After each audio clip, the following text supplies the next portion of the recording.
Buenas noches con todos. Hoy vamos a iniciar con el tema de trauma, ¿sí? Lo que es el trauma de tórax.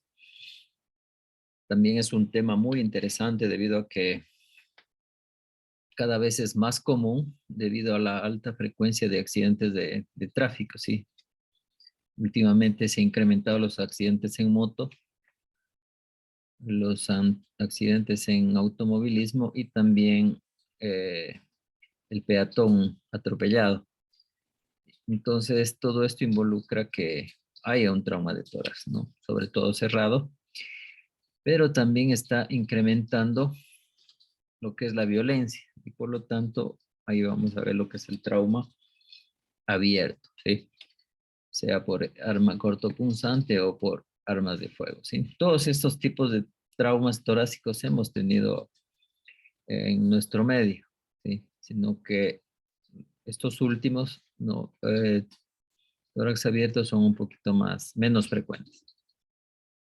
Entonces es importante también un poco analizar sobre lo que es un recuento muy rápido de lo que es la anatomía del tórax, ya que este debe considerarse como una cavidad rígida, limitada por delante por las costillas y anteriormente por el esternón. Por detrás se encuentra la columna vertebral.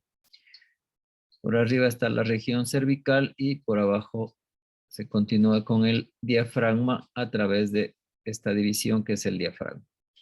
El tórax contiene elementos funcionales ventilatorios, juntamente con la tráquea, los dos pulmones que rodeados por su pleura y en menor medida el diafragma. También se encuentran aquí los elementos funcionales cardiovasculares como son el corazón y los grandes vasos intratorácicos y otros elementos funcionales digestivos, ¿cierto? Como el esófago. Otros elementos también importantes, accesorios, como el timo en niños. En el adulto recuerden que ya está atrofiado. Los vasos linfáticos y la red linfática. Por lo tanto, es probable que los traumatismos torácicos lesionen uno o más elementos del contenido o del continente torácico. Sea cual sea el mecanismo de lesión que ya hemos hablado inicialmente. La multiplicidad y la complejidad de las lesiones posibles y en ocasiones asociadas requieren, por lo tanto, un tratamiento multidisciplinar y coordinado por parte de distintos especialistas implicados, como por ejemplo, en urgencias, el médico de emergencia, el anestesiólogo, siempre hay que coordinar con ellos por una posible toracotomía de emergencia, los radiólogos y radiólogos intervencionistas. Entonces, todo este trabajo debe estar articulado, ¿cierto? Y también todo el personal en sí debe estar capacitado, como son los médicos residentes, internos, enfermeras, etc. Incluso los camilleros. Aunque estos traumatismos torácicos no debemos olvidarnos siempre los límites del tórax, ¿sí? Hay unas lesiones que son muy particulares, como son los traumas tóraco-abdominales, o sea, justo en la unión tóraco-abdominal, ¿sí? Donde a veces toca valorar también el abdomen, ¿sí? Por posiblemente otros órganos estén comprometidos a ese nivel. Por ejemplo, en una lesión del diafragma, sí puede haber una hernia, ¿no es cierto? Que las vísceras abdominales pueden ascender hacia el tórax, ¿no? Aquí tengo una pregunta, Claudia. ¿Por qué las vísceras tienden a ascender hacia la cavidad torácica en caso de una lesión del diafragma? ¿Y por qué no el pulmón no baja al abdomen? ¿O si baja? Ya ¿Qué dado opinas sobre esto? debido, ¿ves? Bueno, el trauma torácico, cuando hay una lesión en el diafragma, las vísceras ascenderían debido a que la presión negativa que tenemos adentro haría que asciendan y esa sería la razón. Ya, muy bien. Entonces, es por la presión negativa, ¿no es cierto?, que ejerce el tórax sobre el abdomen. Entonces, por eso siempre las estructuras intraabdominales tienden a ascender y hacerse intratorácicas, ¿sí? Entonces, aquí va otra pregunta para Carolina. A ver, la pregunta sería, ¿cuánto es la presión intratorácica? De ¿Cuánto dijo? 5 a 5 centímetros. Bueno, si hablamos que hay una presión negativa, debe ser menos, ¿no es cierto? Entonces, por lo general va de menos 4 a menos 8, ¿sí?, milímetros de mercurio. Entonces, si hay una presión negativa, significa que succiona, ¿sí? Y por eso es que atrae las vísceras intraabdominales. También el diafragma se encuentran los estomas, ¿sí? Esos estomas por ahí también se reabsorbe el líquido. Entonces es por eso que los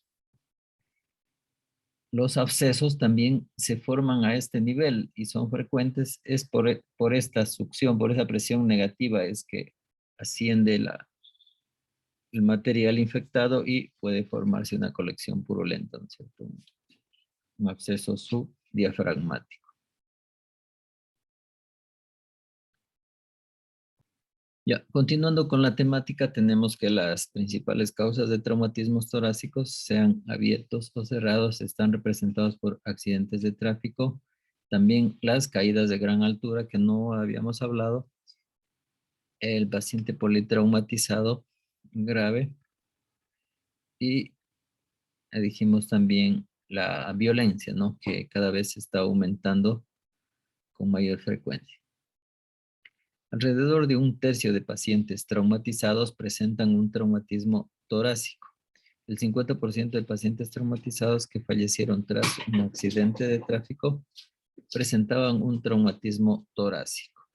Este fue considerado como la causa de muerte prematuro en alrededor del 25%. Miren, todo esto es importante, ¿no es cierto? Sobre todo el manejo del trauma de tórax. Este traumatismo puede ser el resultado de una lesión torácica directa o puede ser secundario a un mecanismo de lesión fuera del tórax. Las lesiones torácicas directas son el resultado de un choque, un aplastamiento o un traumatismo penetrante que genera las lesiones en el continente y en el contenido y que requiere los procedimientos terapéuticos específicos en las zonas lesionadas y en ocasiones mediante alguna intervención quirúrgica pequeña. La lesión torácica indirecta, en cambio, esta se produce con mayor frecuencia durante un mecanismo de desaceleración súbita. Es más probable que cause lesiones de tipo cerrado, contusión de órganos sólidos, como por ejemplo el corazón, el parénquima pulmonar, ruptura de órganos huecos como la tráquea, bronquias, grandes vasos y el esófago, ¿no es cierto? Por desaceleración súbita, como habíamos manifestado. Aunque la cirugía puede ser necesaria en los traumatismos cerrados, en raras ocasiones como una urgencia extrema, el tratamiento principal en estos casos se basa en la reanimación. Entonces, la repercusión vital inmediata de las lesiones torácicas, ya sean abiertas o cerradas, se centra especialmente en la hematosis y en la hemodinámica. Aquí va otra pregunta. Fernanda, entonces, ¿qué es la hematosis que hemos hablado? Que este se A ver, intercambia con la sangre. ya, muy bien, ¿no es cierto? Es el intercambio gaseoso. Entonces, la principal afectación que puede haber en caso de un trauma importante. Muy bien.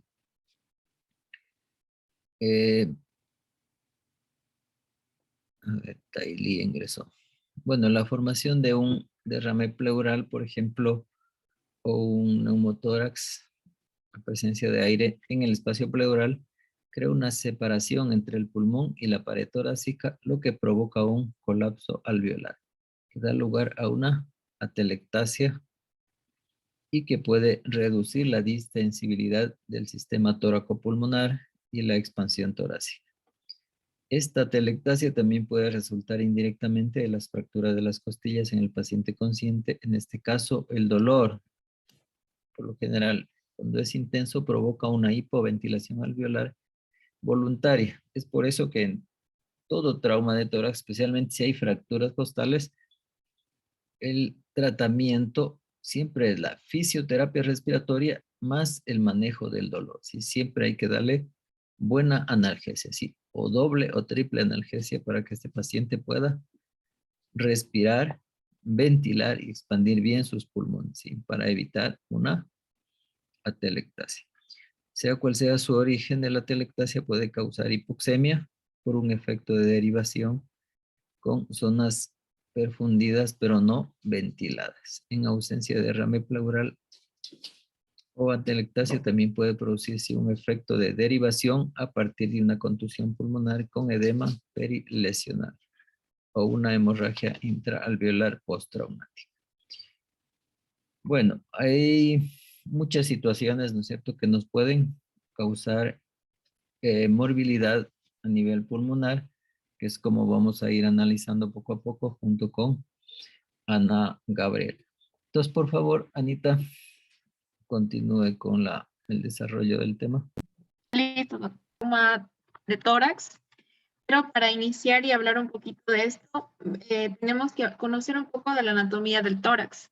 Es muy sencillo y esto ya lo hemos visto en anatomía, en semiología, y sabemos que el tórax está cubierto por un grupo de huesos, las costillas, las clavículas, un grupo muscular, que son los encargados de evitar que haya daño en los órganos importantes que hay dentro de la caja torácica. Entonces podemos destacar aquí unas áreas del tórax que todos conocemos.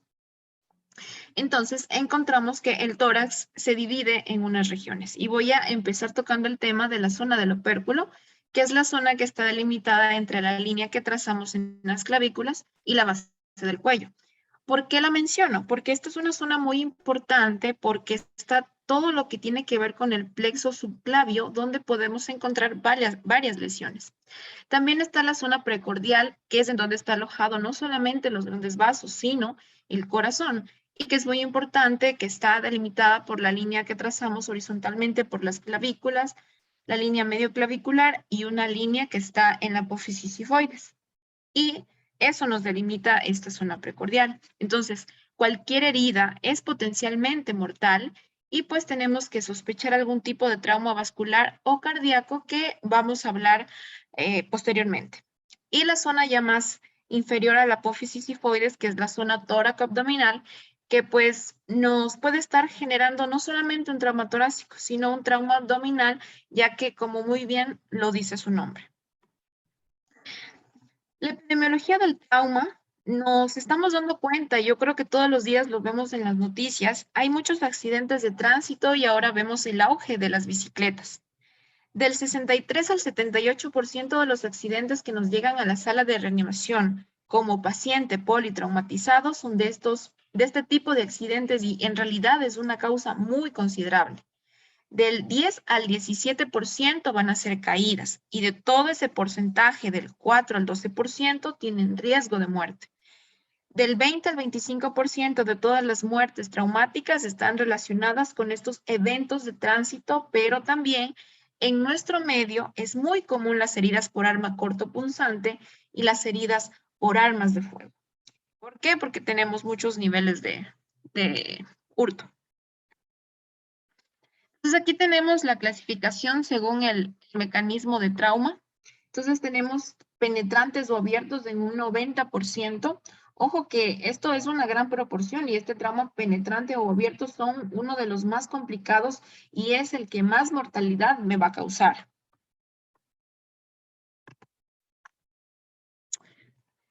Tenemos de baja energía, perdón.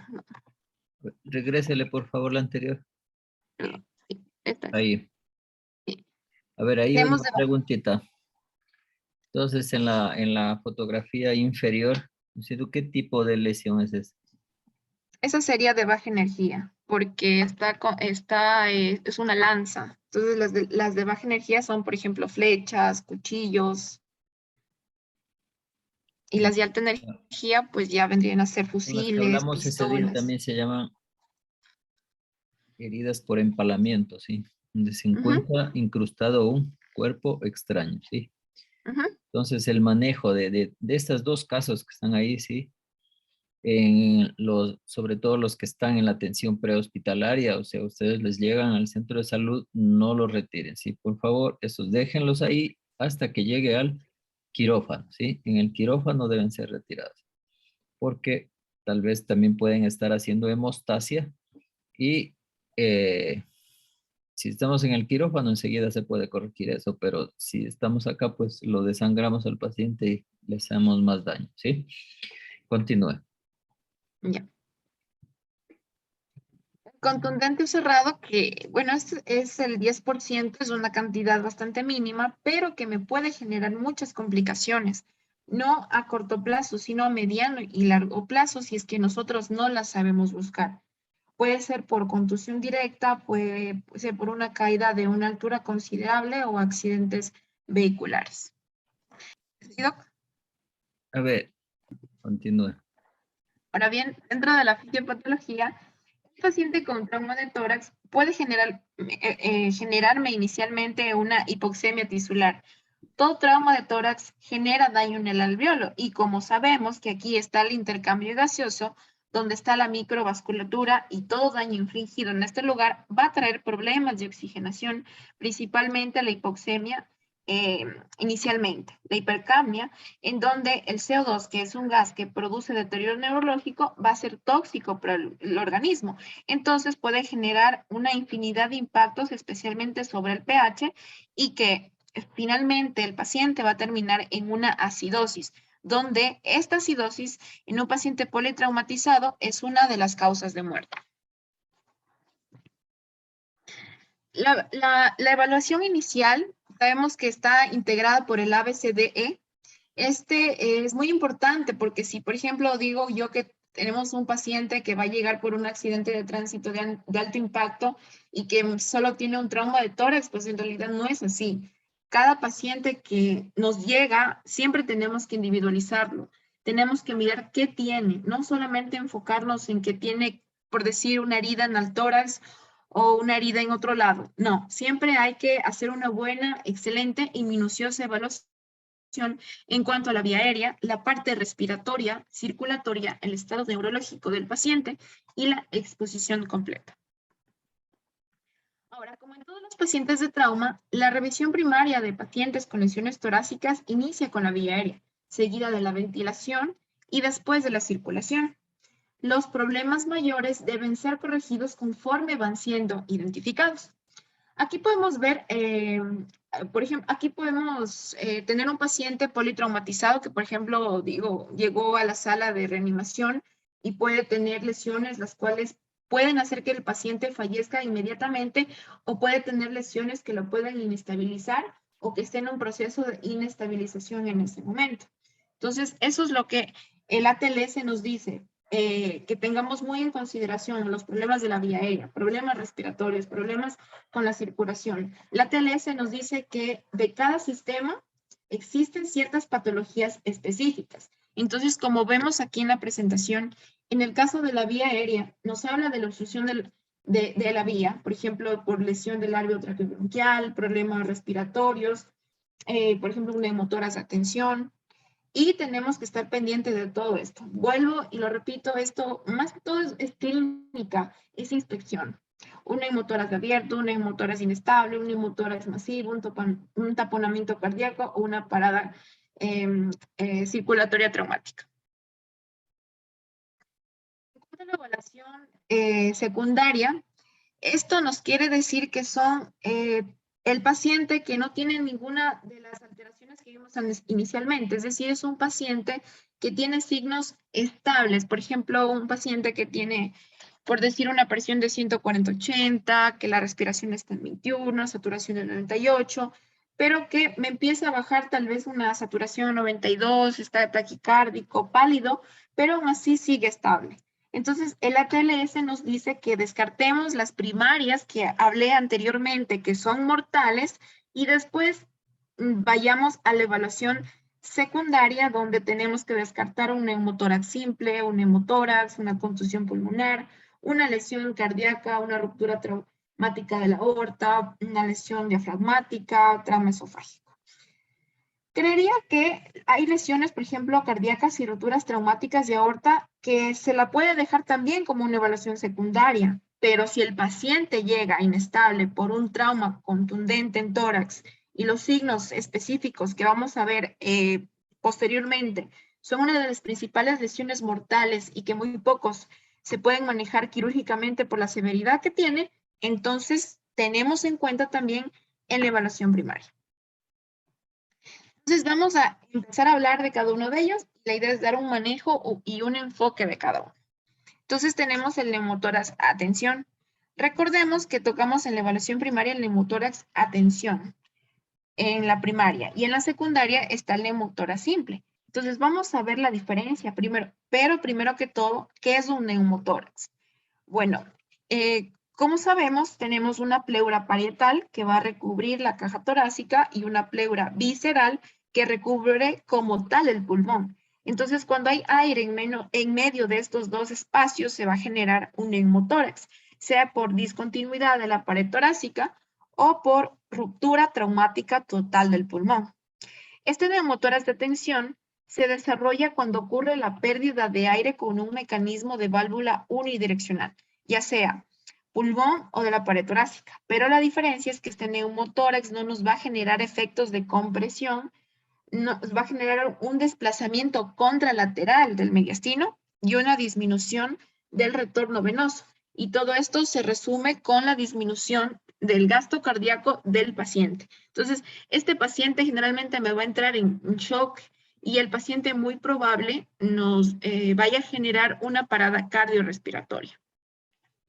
Dentro de la clínica del paciente es que va a tener un desbalance tóraco-abdominal o una dificultad respiratoria marcada. A la inspección podemos ver lo que está cianótico, con disnea, hay ingurgitación yugular del lado contralateral por la compresión de los vasos,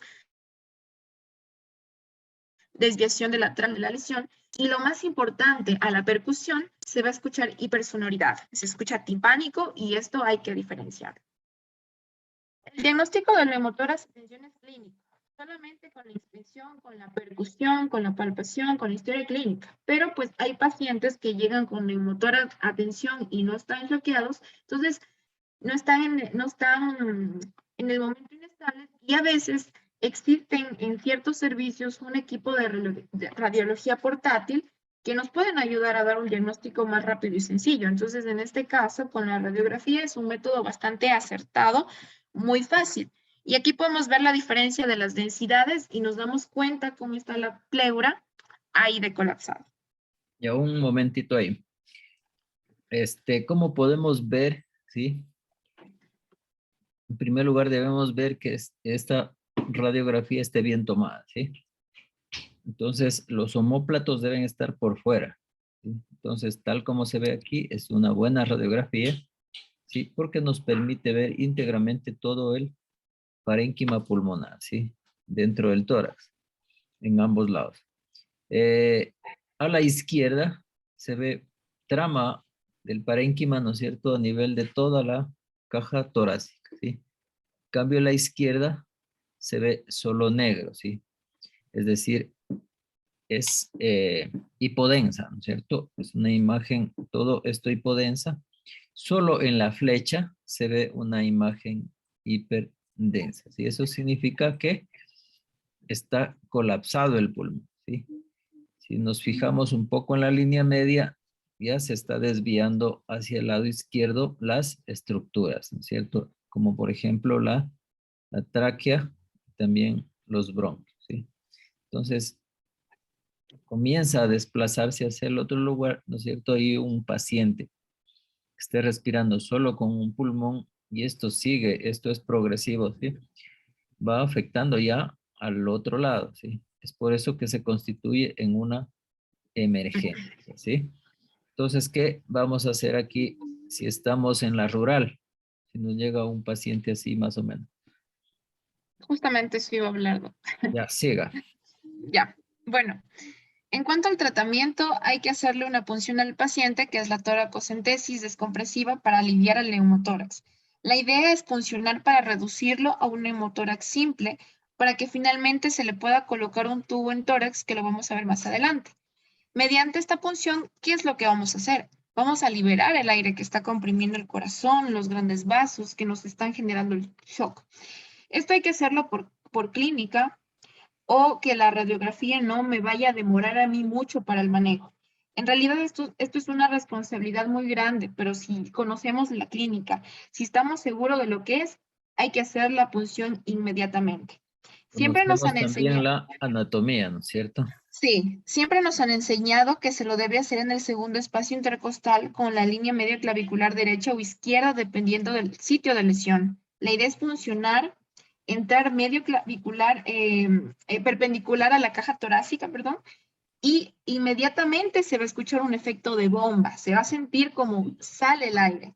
Pero el ATLS de la 10ª edición se puso un grupo de pacientes en estudio donde estaban haciendo este tipo de procedimientos y la verdad se veía que no reducía mucho el neumotórax, por lo que el estudio arrojó que es más efectiva que la punción sea en el quinto espacio con la línea medio axilar, en el mismo sitio donde se introduce el tubo de tórax.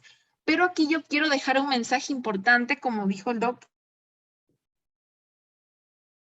y es que si nosotros tenemos un paciente con un neumotórax masivo que está inestable y que nosotros le vamos a hacer una punción, entonces, si nosotros vamos a hacer una punción, la idea no es que nosotros le hagamos y le dejemos la aguja introducida en ese momento, porque si nosotros introducimos la aguja, la retiramos y dejamos como tal el catéter, lo que estamos haciendo es convertir un neumotórax, atención, en un neumotórax abierto. Entonces, normalmente de pronto no hay la capacidad o los recursos para colocar un tubo en el tórax, que es el tratamiento como tal de esto, pero si nosotros podemos trasladar a un paciente con este sistema de válvula, algo que se recomienda y que muchos cursos de trauma lo dicen, es algo sencillo y que se tiene a disponibilidad en cualquier nivel de complejidad, y es un guante de látex. Entonces, lo que se hace es cortar un dedo del guante y en la parte del pulpejo se introduce la aguja, es decir, queda la aguja y queda el guante y en la base del guante como tal.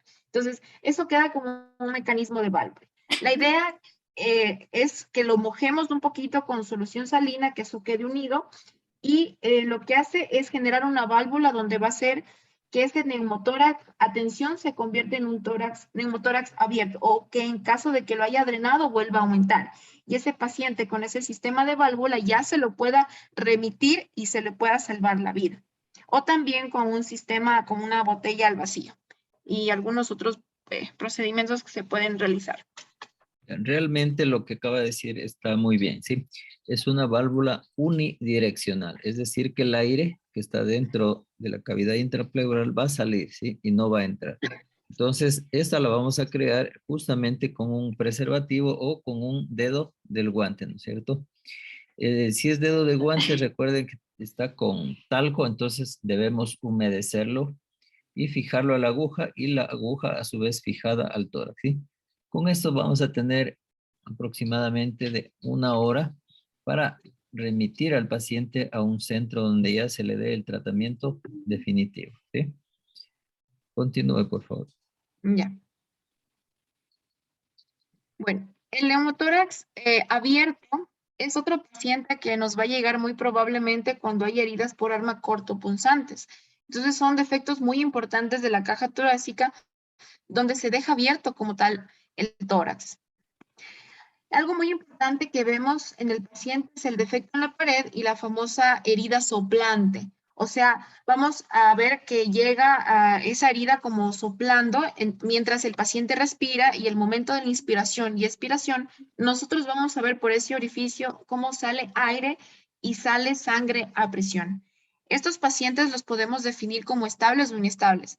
En cualquier tipo de trauma siempre tenemos que hacer esta aclaración si el paciente está estable o inestable.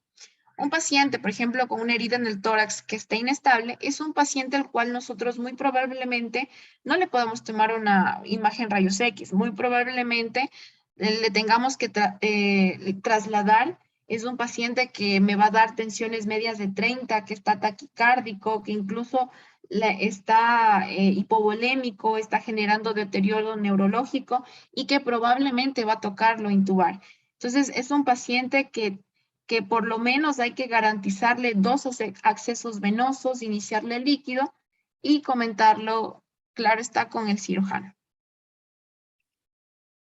El paciente estable, nos dice la TLS que si tenemos una herida abierta que le está soplando, hay que colocar oxígeno al paciente, estabilizarlo hemodinámicamente, colocar una válvula y hay que cerrar el defecto que está en la pared torácica. ¿Y cómo lo vamos a hacer? Hay que cerrarlo con un apósito estéril. La idea es aquí generar una válvula que cuando el paciente inspire no haya ingreso de aire y cuando expire trate de sacar el aire para que se trate de compensar o disminuir ese neumotórax.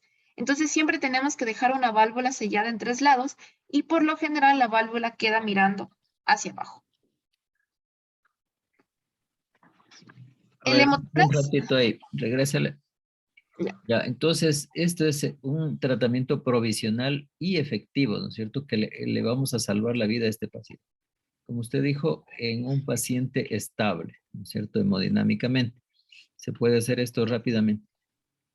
Si esto podemos realizarlo igualmente en corto tiempo, hasta que les refieran, podemos hacerlo en un paciente también inestable. Nos va a ayudar muchísimo, por lo menos para que la función respiratoria mejore, ¿no es cierto? Porque es un neumotórax abierto, sería, o soplante, ¿sí? Es decir, entra y sale aire y esto también causa daño al pulmón. Entonces, con esta válvula, igualmente se puede colocar ahí una funda, un plástico, igualmente debe estar húmedo para que el aire salga y no vuelva a entrar, ¿sí? Pero ¿cuál es la condición para que sea un neumotórax abierto? Es que la herida tenga un diámetro mayor que la vía respiratoria superior, ¿sí? ¿Cuál es la parte más estrecha de la vía respiratoria superior? ¿Sí recuerdan?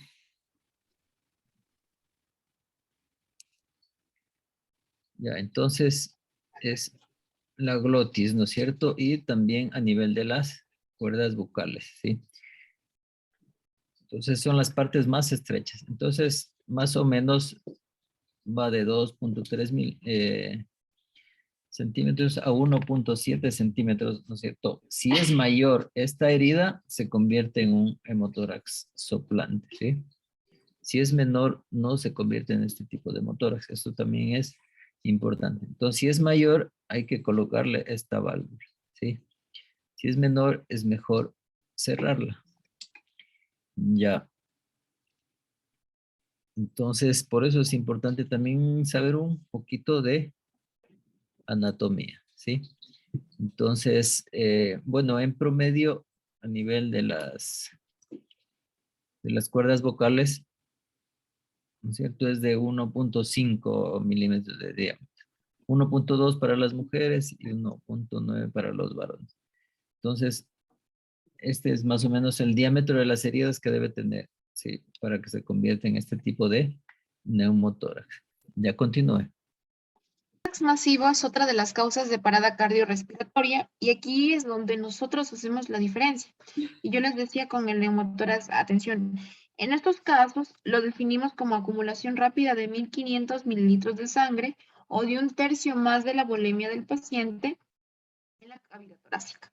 Las causas más comunes son heridas penetrantes con lesión de vasos sistémicos o vasos ciliares.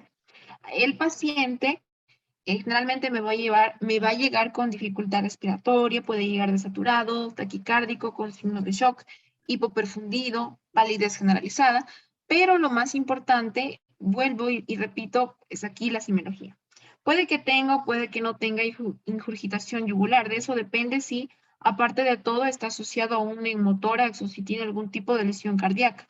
Pero lo más importante aquí es la matidez en la percusión del tórax. Va a ser mate en el momento en que nosotros vayamos a percutir esa caja torácica.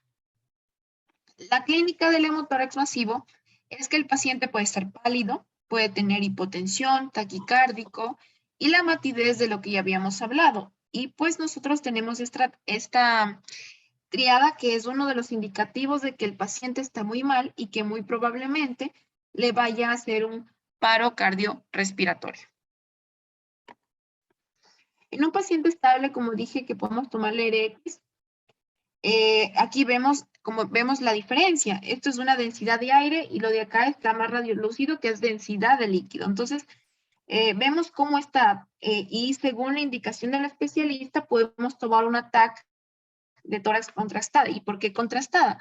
Porque pues tenemos que pintar los vasos pulmonares y toca mirar por dónde está haciéndose la extravasación como tal.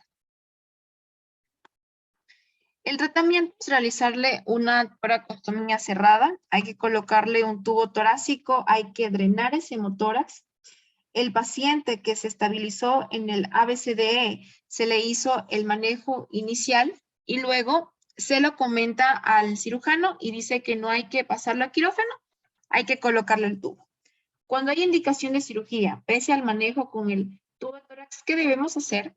El ATLS nos habla de la evacuación de 1.500 mililitros de sangre en forma inmediata, o si es menor de 1.500 mililitros, pero hay persistencia de sangrado. Entonces, ese paciente se le va a shock, hay que mirarlo porque tiene un vaso sangrante. También cuando requiere transfusiones repetidas, cuando hay la pérdida continua de sangre de 2.000 ml hora por 2 a 4 horas, también si es que hay evidencia de sangrado arterial persistente, lesiones a nivel anterior de tórax, mediales a la línea del pezón y las posteriores, y también las mediales al omóplato. La colocación del tubo de tórax, habíamos hablado que se puede colocar en un neumotórax y en hemotórax. Entonces hay que saber la técnica. El ATLS nos habla de que hay que insertar el tubo en el quinto espacio intercostal con línea medio axilar. Tenemos que estar pendiente del plexo costal. Entonces, miremos aquí en la gráfica por dónde pasa la arteria, la vena y el nervio, porque tenemos que pasar por eso, por encima de la costilla, desde ese espacio donde se va a introducir el tubo, porque de lo contrario, lo que se va a generar es un trauma en esos vasos y pues el paciente se me puede complicar mucho más. Entonces, la idea aquí es tunelizar, ya sea con una Kelly o puede ser con una mosquito. Se hace un lavado según las técnicas que ya conocemos, se hace una incisión con una hoja de bisturí y tunelizamos. ¿Qué es tunelizar? Pues tunelizar es entrar con una pinza, ir debridando tejido, ir entrando hasta que llegamos al músculo. En el músculo podemos ir introduciendo el dedo, podemos ir introduciendo al mismo tiempo la pinza y la idea es entrar y tocar como tal la pleura. Una vez toquemos la pleura, la idea es entrar con el tubo. Antes nos decían que podemos colocar un tubo de 36 o 40 French y se recomienda ahora un tubo torácico de 28 o 32. ¿Y cuál es la idea? La idea es que nosotros introduzcamos este tubo cuando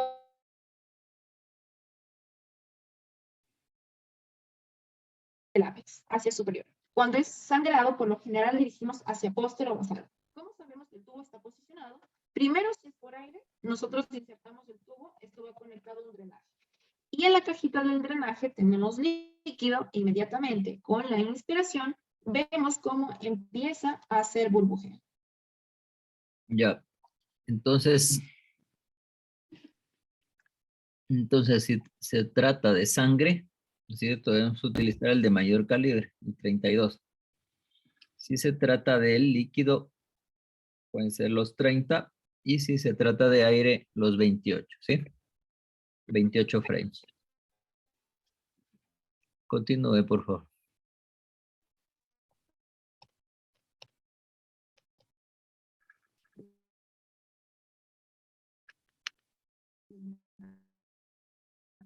Otra de las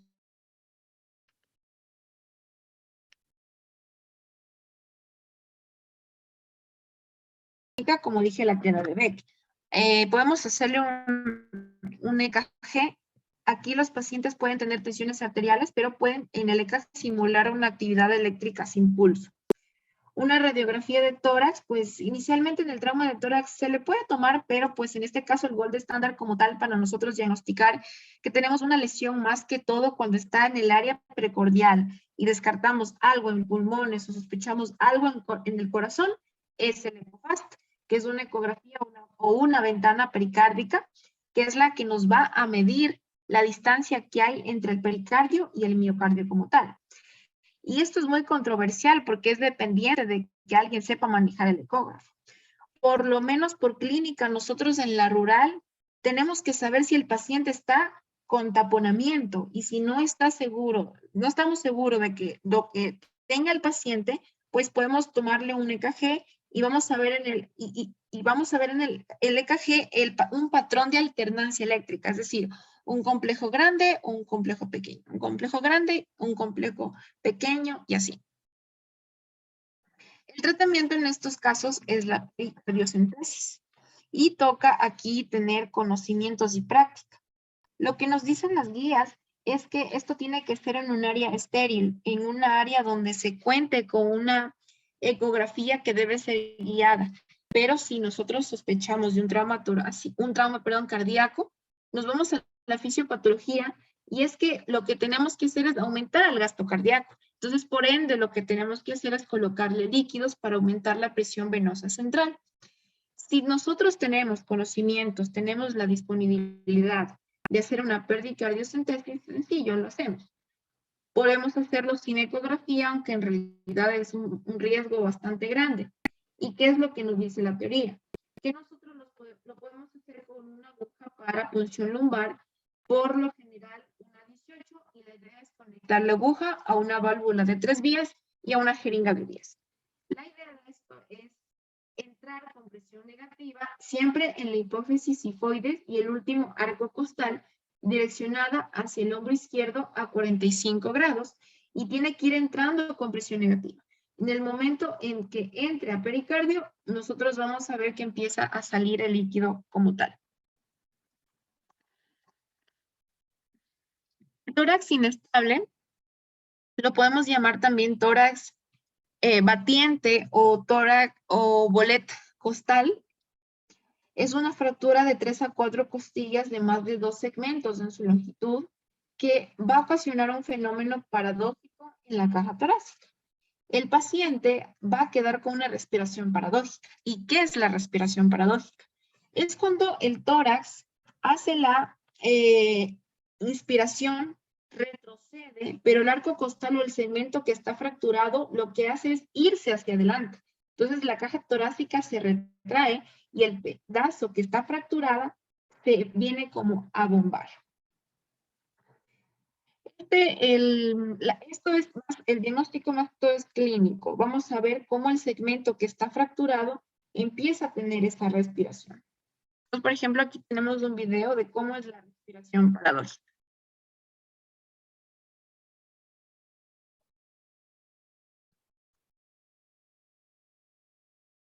Entonces vemos cómo el pedazo que está fracturado se viene a bombar.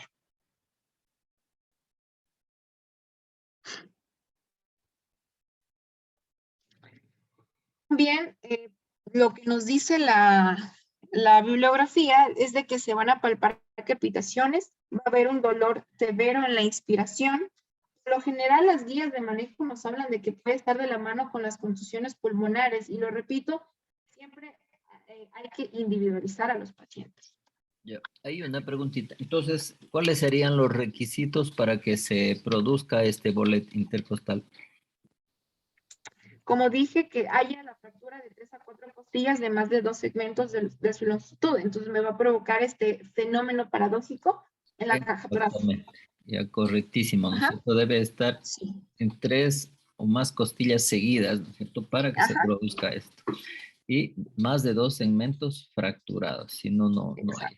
Entonces, Sí, esto provoca un trauma, prácticamente una contusión pulmonar repetida, ¿no es cierto? Hace que el pulmón se esté contusionando en cada inspiración y en cada expiración. Entonces, es por eso que es mejor inmovilizar esta situación, ¿sí? Los tratamientos ya actuales o modernos mencionan que se debe intubar al paciente, ¿sí? Literal, porque antes se recomendaba una, una fijación externa que se llama, o sea, en el lugar del bolet colocar un apósito, algo compresivo para evitar que se repitan estos, como decir, golpes, ¿sí? Para que este segmento deje de estar dañando más al pulmón. Pero en la actualidad ya se maneja lo que es la fijación interna. Continúe. Ya, ¿sigo, Doc, o porque tenemos la prueba? No sé. Siga. Ya. En cuanto al diagnóstico, una radiografía de tórax en un paciente estable puede ser una buena herramienta para el diagnóstico. Entonces, ¿qué vamos a ver? Vamos a ver cómo la reja costal, vamos a ver la reja costal con las fracturas y vamos a ver el sangrado.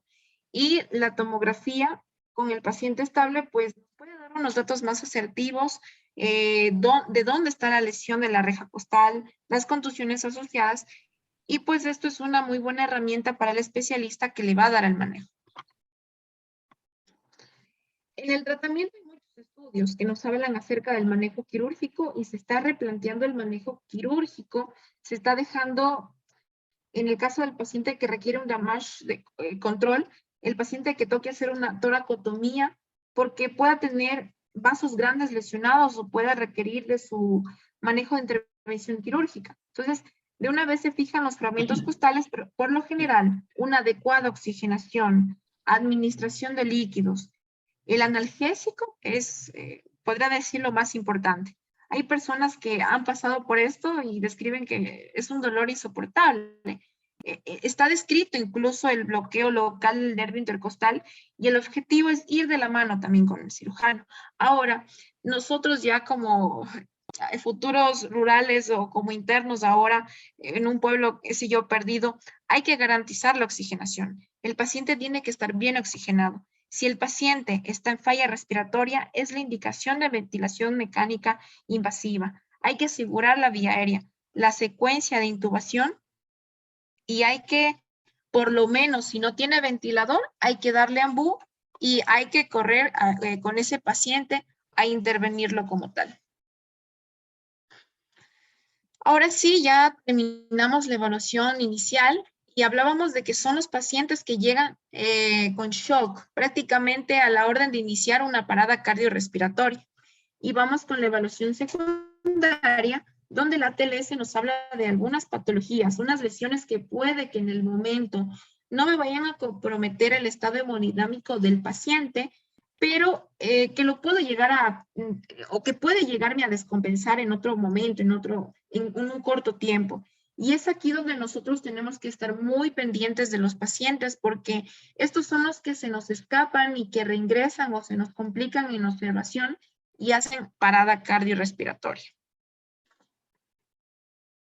Entonces tenemos un neumotórax simple. ¿Cuál es la diferencia con el neumotórax? Atención, que este no causa inestabilidad hemodinámica. Se puede presentar por trauma cerrado penetrante y la misma fisiopatología, pero el paciente está estable.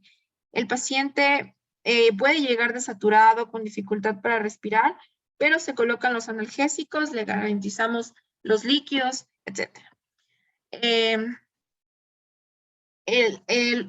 Por ejemplo, aquí lo que podemos hacer es que, o lo que vemos aquí en cuanto a la clínica y el diagnóstico, la clínica se caracteriza porque hay una hipoventilación, también porque hay una matidez de la percusión, el aumento del esfuerzo respiratorio. Hay que evaluar las lesiones dérmicas o el enfisema subcutáneo. Si nosotros palpamos el enfisema, muy probablemente puede que tenga una fractura costal y que le puede estar generando este tipo de lesión.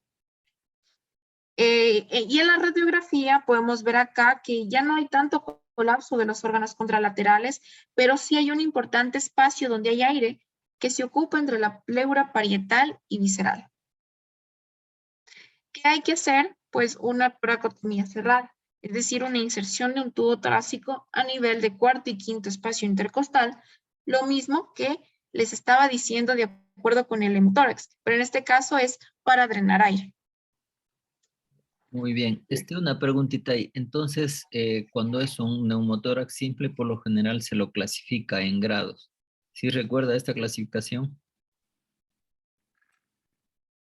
De lapso que se dé en la radiografía de tórax, por ejemplo, lo que se pueda ver, no sé si eso se refiere, ¿no?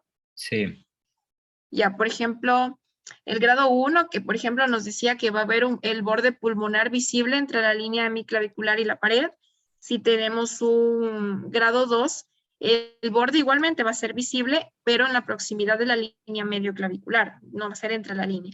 El grado 3 va a ser el colapso completo del pulmón. Y el grado 4 es en donde el paciente ya tiene signos de hipertensión endotorácica. Por ejemplo, pueden ser signos, por ejemplo, el desplazamiento mediastinal hacia el lado opuesto, el descenso del diafragma, ensanchamiento de los espacios intercostales.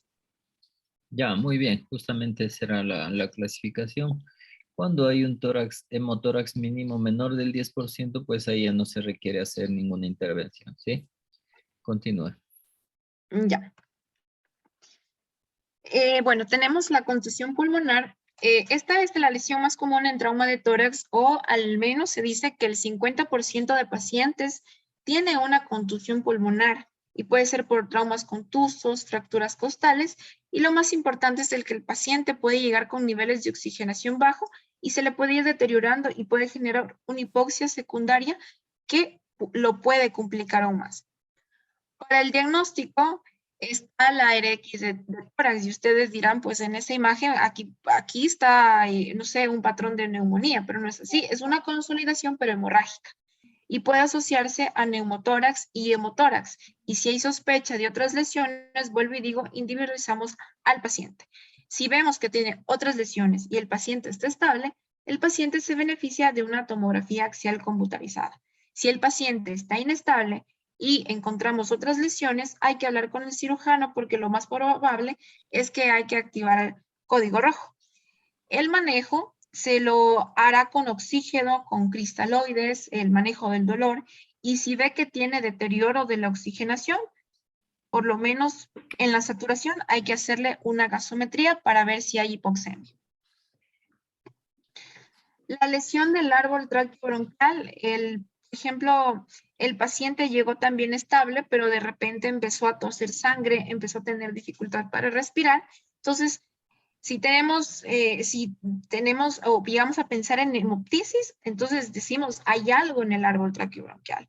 O enfisema subcutáneo asociado a la parte del opérculo, a la parte de la base del cuello. Entonces, todo esto tenemos que enfocarnos. Si, por ejemplo, tenemos en los bronquios, tenemos que pensar, hay una lesión en el bronquio mayor que, bueno, generalmente cuando se trata del bronquio mayor es rara y ocurre a 2 a 3 centímetros de la carina.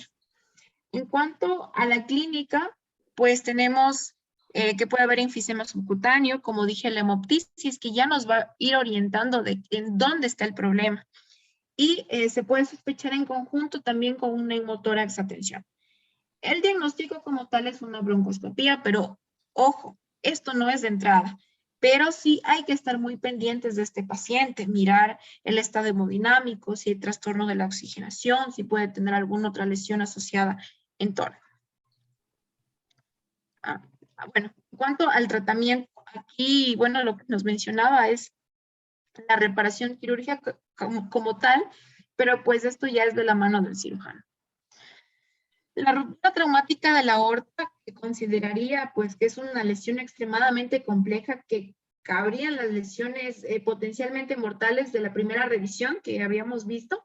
Y esta es una de las causas más frecuentes de muerte súbita. Hay que sospecharla sobre todo cuando son caídas de gran altura con trauma de tórax. La recuperación depende del diagnóstico y la reparación tiene que ser inmediata. Si no hay reparación inmediata, si nosotros no contamos con un cirujano cardiotorácico, probablemente el paciente vaya a fallecer. Entonces, el paciente está estable, nosotros le tomamos una radiografía y vamos a ver ensanchamiento del mediastino, obliteración del botón aórtico, desviación de la tráquea hacia la derecha, depresión del bronquio principal izquierdo, elevación del bronquio principal derecho, obliteración del espacio entre la arteria pulmonar y la aorta, desviación del esófago, ensanchamiento de la línea paratraqueal, entre otras que vemos en la imagen. Si el paciente está estable, vamos a hacerle una angiotomografía para ver dónde está la disección y si está fugando y si no está fugando. La cirugía endovascular es un método para el manejo y lo hace, como valga la redundancia, de una manera endovascular para hacer reparación con mallas, o puede ser también por una reparación primaria de la aorta, como tal ya por una toracotomía. Y paciente inestable con esta lesión se habla con un cirujano cardiotorácico para terminar paso a cirugía emergente, colocarle derivados, entre otros. Y bueno, eso sería en cuanto a la exposición del día de hoy. Espero que haya entendido todo y muchas gracias. Muy bien, Anita. Muy bien explicado, muy buen resumen. A ver, Fernanda, una pregunta. Entonces, ¿cuándo se llama hemotórax masivo? Digamos el masivo cuando hay acúmulo de ¿cómo se llama? De sangre. En la cavidad pleural era mayor a 1500. Ya, muy bien. ¿Cuándo más? Recuerdo, Doc. Ya. O también cuando hay una pérdida de 200 ml por hora, ¿sí? En 3 o 4 horas continuas. Entonces ahí también se considera hemotórax masivo y es una indicación de toracotomía, ¿sí? Bueno, pues entonces lo más importante de esto es el drenaje torácico, ¿no es cierto? La colocación de un tubo de tórax en la mayoría de lesiones, ya dijimos, de acuerdo a lo que encontremos ahí, si es aire, un tubo número 28, si es líquido, un tubo número 30 y si es sangre, un tubo número 32 French. Eso sería lo más adecuado. Lo que hay que saber colocarlo también, ¿no es cierto? Quinto espacio intercostal puede ser en la línea axilar anterior o línea axilar media y siempre por encima del borde de las costillas, ¿sí? Por el borde superior de las costillas, ¿sí? Eso tienen que saber siempre y nunca olvidarse. Gracias a todos por su atención. Gracias, Anita.